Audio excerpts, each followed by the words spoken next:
예산안 수정안 자체가 안건 자체가 없었습니다. 아예 아무것도 없는 상태. 아예 의원들의 책상 위에 안건 자체가 배포가 되지 않았고, 이제 내년도에 부채가 800조 원 이렇게 계속 올라가다 보면 1000조 원에 이를 거라고 하는데, 현재 우리나라의 청년들, 예를 들어서 지금 나이가 20살인 대학교 1학년 정도에 해당되는 사람이 현재 지고 있는 1인당 그 세수, 그다음에 그러니까 세금 납부에, 그다음에 1인당 국가 채무 요 수준이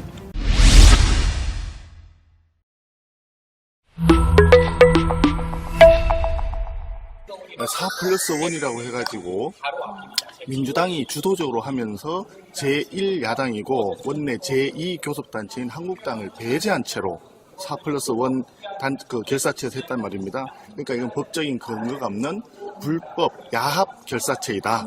이렇게 우리가 명명을 하고 있습니다. 그래서 이제 불법이라는 이야기를 하는데, 근데 이게 결국은 절차상 문제가 있다라고 볼 수 있는 거잖아요. 4+1이라고 하는 것 자체가 절차적인 흠결이 있고, 또 내용상으로도 국회법 정신을 무시했다. 그런 점에서 위법한 사항이다.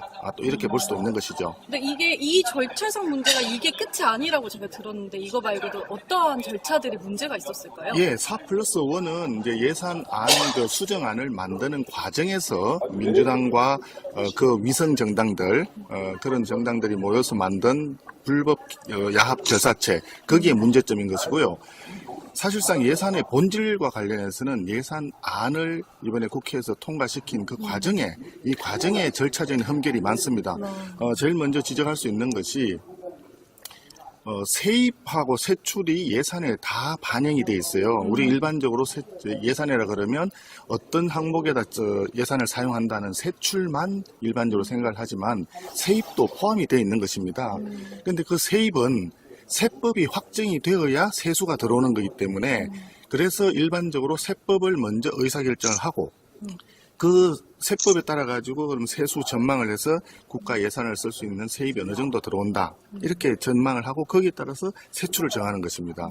그래서 오랜 관행이 국회에서는 세입 부수 법안을 먼저 의결하고 예산안을 사후에 통과시키는 건데, 이번에는 국회의장이 무작위로 예산안부터 먼저 통과를 시킨 겁니다. 그러니까 세입이 확정되지 않은 상태에서, 세입과 관련된 세법이 통과되지 않은 상태에서 세출을 통과시켰기 때문에 기본적으로 이거는 세수 전망을 그럼 어떤 근거에서 했느냐, 근본적인 문제가 생기는 거죠. 이 부분이 근본적인 흠결이라고 할 수가 있습니다. 그러니까 결국은 내가 얼마큼 벌지를 모르는 상태에서 쓰는 걸 먼저 한 거죠. 그렇죠. 이건 어쨌든 관행적으로 어쨌든 절차에 어긋났다. 관행적인 절차일 뿐만 아니라 본질적으로 세입이 확정되지 않은 상태에서 세출을 했기 때문에 그 자체가 위법한 상태이다. 이렇게 보는 것입니다. 자체가 위법으로 볼 수 있다. 그렇죠.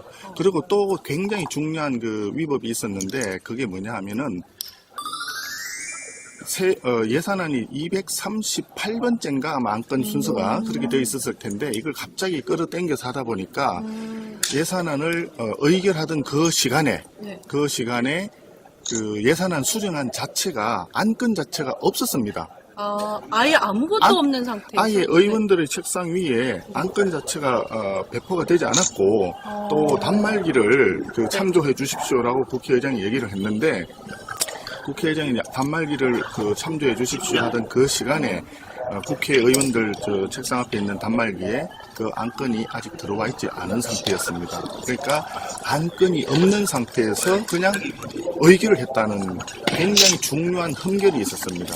그럼 이제 512조를 지금 예산을 심의하는데 안건이 없는 상태에서 그렇죠. 이걸 하게 됐다는 얘기죠. 안건이 없는 상태에서 그냥 처리를 했고요. 더더군다나 국회에서 본회의에서 안건을 처리할 때는 대부분 안건이 나오면 원안이 있고 또 수정안이 나오면 그 수정안을 그 대표 발의한 의원이 이 수정안에 대한 제안 설명을 하게 되어 있습니다. 그런데 제안 설명 자체도 다 생략을 해버린 거죠. 안건이 없으니까 당연히 수정안에 대한 제안 설명도 없었을 수밖에 없지만 어쨌든 제안 설명도 하지 않았고 그 다음에 안건도 존재하지 않았고 그런 상태에서 의결을 했다는 것은 본질적인 흠결이 있다. 그렇기 때문에 이 본질적인 흠결은 이 흠결이 좀 굉장히 좀 미미한 부분이라면 사후에 치유를 한다고 하지만 이 본질적인 부분이기 때문에 의결된 그 예산안 수정안은 그 자체로 원천무효다 하는 그런 생각이 듭니다. 무효. 예. 일단은 그 절차상의 문제가 있었다. 어쨌든 지금 마지막까지 저희가 한국당에서 합의를 못한 상태에서 저희를 빼고 이거를 통과를 시켰잖아요.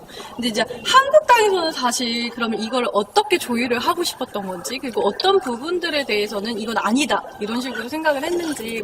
기본적으로 네. 몇 가지만 말씀드리면요. 당초에 예산안을 협의를 하고 우리 한국당에서 의견을 제시할 때는 경제정책 실패에 따라서 소득주도 성장이라고 하는 경제정책 실패에 따라 가지고 나타난 지표상의 경제지표상의 어떤 큰 문제점들을 예산, 재정을 가지고 이렇게 덮어버리려고 그런 목적으로 가져온 예산이 굉장히 많았습니다. 좀 쉽게 얘기해서 일자리 예산 같은 경우에도 보면 정부에서 하는 일자리 예산이라고 하는 것은 이것이 본질적이고 근본적인 문제가 대안이 될 수가 없습니다. 일자리는 민간에서 시장에서 기업들이 만들어내는 것이죠. 사업성이 있는 어떤 새로운 아이템을 발굴하고 거기에 투자를 하면 그걸 운영하기 위한 사람이 필요하기 때문에 일자리가 더 늘어나고 그다음에 이것을 유통 과정을 통해 가지고 판매를 하면서 또 관련되는 산업이 발전하고 또 일자리가 늘어나는 당연한 과정인데 그런 일자리는 지금 다 죽었습니다. 다 죽고 왜 죽었느냐 얘기하면 또 복잡해지지만 어쨌든 주 52시간제라든지 주휴시간 산입하는 문제라든지 최저임금의 급격한 인상 이런 등등의 문제점 때문에 다 죽었어요. 그러니까 그 사람들을 위해서 일자리를 정부에서 창출한다고 재정으로 이제 이걸 커버를 하도록 했는데 재정에서 하는 일자리라고 하는 것은 일시적이고 단기적으로 아르바이트성 단기 알바성 일자리를 만들어내는 것입니다. 그래서 그런 부분들이 본질적으로 굉장히 문제가 있기 때문에 우리는 일자리와 관련된 예산은 결과적으로는 경제정책 전환이 수반이 돼야 되는 것이지 경제정책 전환이 없는 상태에서 재정만 투입하는 것은 잘못된 방향이다 해서 그 부분에 대해서 감액을 요구를 했던 것이고 그런 부분들이 협의 과정에서 반영이 전혀 되지 않은 상태가 되다 보니까 민주당에서는 우리 한국당을 제외하고 군소 위성정당들과 같이 해서 앞서 말씀드린 4+1이라고 하는 이상한 그 불법 야합 결사체를 통해서 통과시킨 것이죠. 그러니까 결국은 한국당 입장에서는 이 국민들의 세금을 조금 절감하고 재정비하자고 했는데 이게 받아들여지지가 않은 거죠. 그렇죠. 근데 제가 정말 궁금한 게 있는데, 그러니까 기재부가 이번에 발표한 자료에 따르면 저희 나라의 이번에 우리나라의 수치가 저희 재정 적자가 45조더라고요. 그래서 우리나라 빚이 700조 원에 이른다. 그렇습니다. 네, 근데 저희 이번에 난 예산이 43조가 늘었어요. 43조가 늘게 되면서 올해 저희의 이제 내년도에 부채가 800조 원. 이렇게 계속 올라가다 보면 1000조 원에 이를 거라고 하는데, 근데 그럼에도 불구하고 정부에서는 아무 문제가 없다. 우리나라 국가는 탄탄하다 이러는데 정말 아무 문제가 없는 걸까요? 아무 문제가 없다라고 얘기할 때는 한 가지 지표에 대해서 딱 한 가지 예를 얘기를 하는 것입니다. 국가채무 지금 조금 전에 지적해 주셨듯이 국가채무가 지금 굉장히 급격하게 늘어나고 있는데 GDP 대비해서 국가채무의 비율이 우리나라는 지금 40% 안팎에서 왔다 갔다 하는 정도입니다. 40%? 예. 그 GDP 대비해서 국가채무가 40% 내외인데 그 OECD 국가들 있지 않습니까? 네. OECD 국가들은 대개 한 70%에서 80% 수준이고 굉장히 우리가 잘 알고 있는 인접한 일본은 세계 2위, 3위 정도의 경제 대국인데 일본 같은 경우는 200%가 넘습니다. 그러니까 그쪽과 비교해 봤을 때 우리나라의 GDP 대비 국가채무 비율은 상당히 낮으니까 우리나라 재정은 건전하다 이렇게 주장을 하는 겁니다. 그런데 이 수치를 비교할 때는 그 수치 이면에 있는 부분을 잘 봐야 돼요. 네. 왜 그러냐?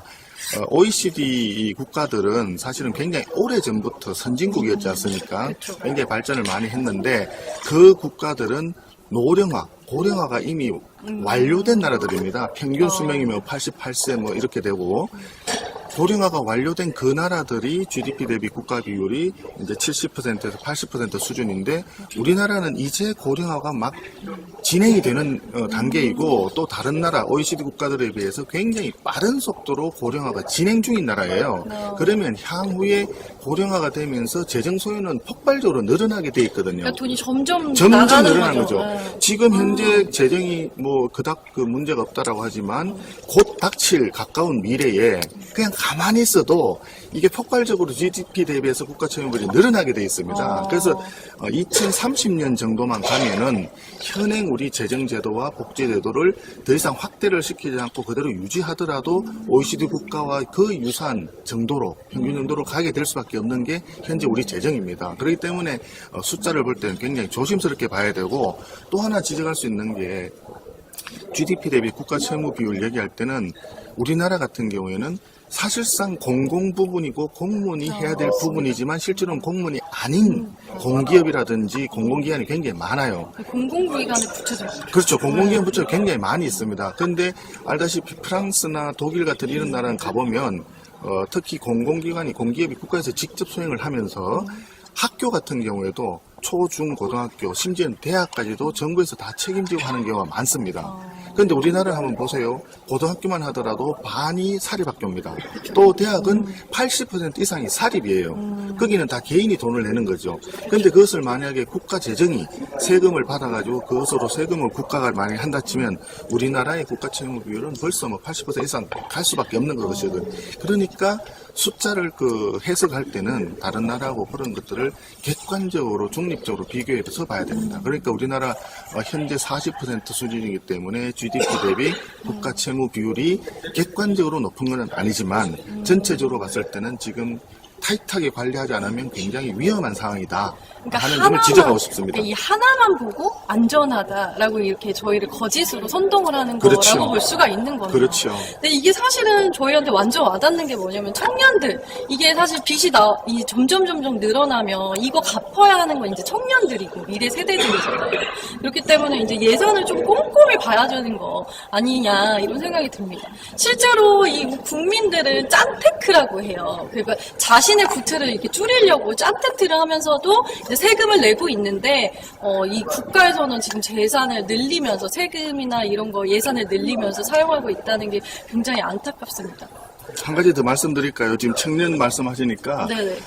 현재 우리나라의 청년들, 예를 들어서 지금 나이가 20살인 대학교 1학년 정도에 해당되는 사람이 현재 지고 있는 1인당 그 세수, 그다음에 그러니까 세금 납부에 네. 그다음에 1인당 국가 채무 요 수준이 30년 뒤에 그러니까 나이가 한 50점 되었을 때 사회에 굉장히 중추적인 그런 나이가 되었을 때 30년 뒤에는 빚이 국가 채무는 6배. 6배요? 예, 그다음에 세금 납부액은 5배 이상. 아. 그 정도 수준으로 지금 현재 다른 특별한 조치가 없이 가더라도 그 정도가 예상이 된다는 우리 국회 예산정책처에 분석한 자료도 있습니다.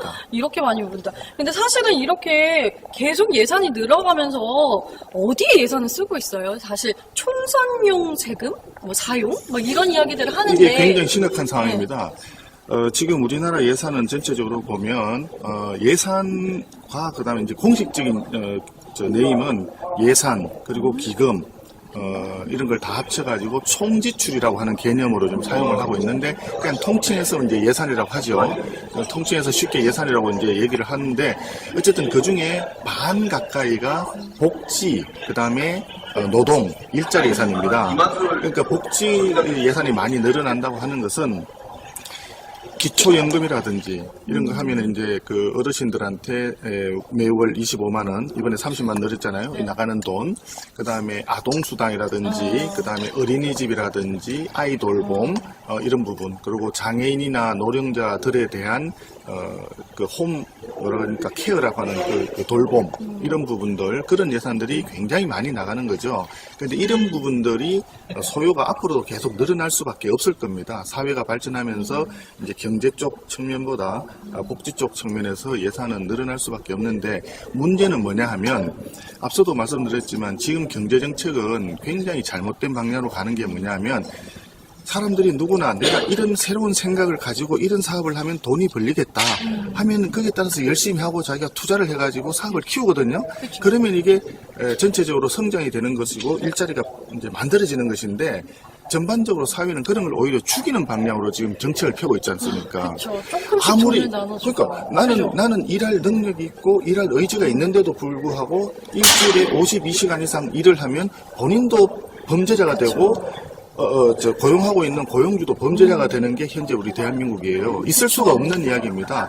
그렇게 열심히 일하는 것을 가로막아 놓고 사회의 어떤 경제 활력이랄까 이런 활력을 떨어뜨리는데 대신에 정부에서는 세금을 걷어가지고 각종 수당이라든지 또 정부가 만드는 알바성 단기 일자리를 자꾸 만들어요. 만드는. 그러면 어떻게 됩니까? 사람이 자기가 아이디어를 가지고 새로운 걸 하는 거는 본인도 굉장히 힘들고 어려운데 그런 걸 정부에서 하지 말라고 하고 정책이 그렇지 않습니까? 이게 그리고 무슨 말도 안 가만히 되는데. 있으면 실업수당도 뭐 와서 더 준다 그러고 뭐 복지도 준다 그러고 그럼 젊은 사람들 하여금 새로운 미래, 더 나은 미래 그런 어떤 성장을 위한 노력 그런 것보다는 그냥 가만히 있으면서 돈을 주는 정부가 거죠. 주는 대로 그냥 그렇죠. 받아먹고 있어라.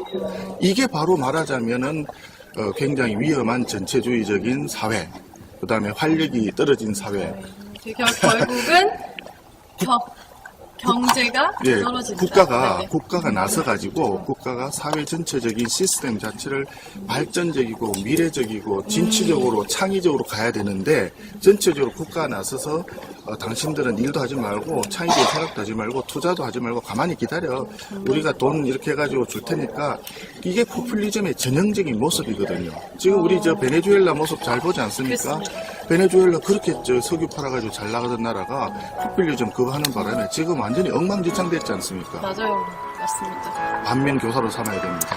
여러분들의 추천, 구독, 공유, 후원이 자유 대한민국을 지킵니다.